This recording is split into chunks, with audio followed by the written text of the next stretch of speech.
या कथेमध्ये आहे एका तरुणाची खरी आणि हृदयस्पर्शी गोष्ट, ज्याच्यावर पाण्याच्या माध्यमातून जारण केलं गेलं होतं. अंधश्रद्धेच्या विळख्यात अडकलेला तो तरुण वेदनांनी भरलेले जीवन जगत असतो. पण एक दिवस त्याच्या आयुष्यामध्ये येतो अद्भुत चमत्कार, श्री स्वामी समर्थांचा. स्वामींच्या कृपेने त्याच्या जीवनामधील अंधकार दूर होतो. हे फक्त चमत्कार नाही, तर श्रद्धेचं आणि भक्तीचे जिवंत उदाहरण आहे. पूर्ण गोष्ट ऐका आणि अनुभवा.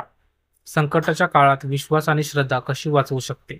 तर नमस्कार मित्रांनो, गणेश क्रिएशन जी या आपल्या युट्यूब चॅनलवरती मी गणेश तुम्हा सगळ्यांचे स्वागत करतो. श्री स्वामी समर्थ कृपेने तुमच्या मनातील सगळ्या चांगल्या इच्छा लवकरच पूर्ण होईल, अशी श्री स्वामीचरणी प्रार्थना करून आजच्या व्हिडिओला सुरुवात करूया. कोल्हापूर जिल्ह्याच्या एका शांत खेड्यात स्नेहल नावाचा तरुण राहायचा. सुसंस्कृत कुटुंब, चांगलं शिक्षण आणि गावात चांगली प्रतिष्ठा असलेला स्नेहल काही महिन्यापासून अचानकच बदलायला लागला होता. घरात तो शांत आणि समंजस स्वभावाचा होता, पण आता त्याला सतत चिडचिड, रात्री विचित्र स्वप्न, अंगाला आग होणे, हे असे सगळे प्रकार सुरू झाले होते. घरच्यांनी डॉक्टरांकडे नेलं होतं, टेस्ट केल्या, पण काहीच कारण समजत नव्हतं. एक दिवस त्याच्या आईने त्याच्यासाठी चहा करताना पाहिलं की अंगणातल्या एका कुंडीतून कुणीतरी काळ्या पाण्याच्या बाटलीत ओतलेला पदार्थ सापडला. त्यावर काही विचित्र अक्षरे लिहिलेली होती आणि चहामध्ये घातलेलं पाणी हेच होतं. आई हादरली. तिने लगेच ते पाणी फेकून दिले आणि सगळ्या घरात गंध, उदबत्ती आणि मंत्र म्हणायला सुरुवात केली.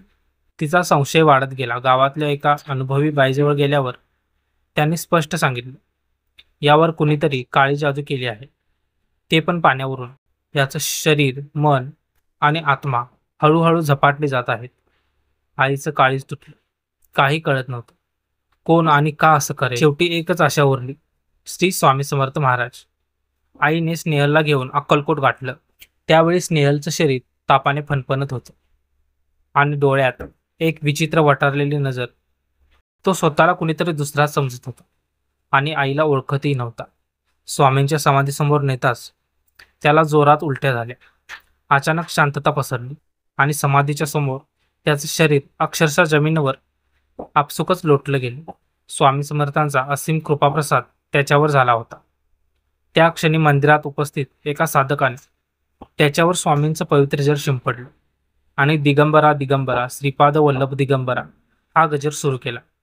क्षणभरात स्नेहलने मोठ्याने किंकाळी फोडली. त्याच्या शरीरातून काळसर छटा निघाली, जणू काही एक वाईट शक्तीच निघून गेली असेल. तो भानावरती आला आणि खूप वेळ रडत राहिला.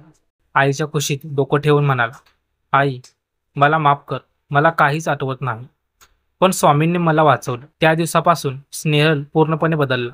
तो पूर्वीसारखा आनंदी, शांत आणि श्रद्धाळू झाला. दर गुरुवारी स्वामींच्या मंदिरामध्ये गेला नाही, असा आठवडाच गेला नाही.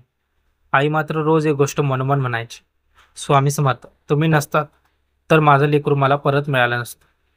ही गोष्ट प्रत्येक आईवडिलांच्या श्रद्धेचा आणि स्वामी समर्थांच्या कृपेचा जिवंत पुरावा आहे.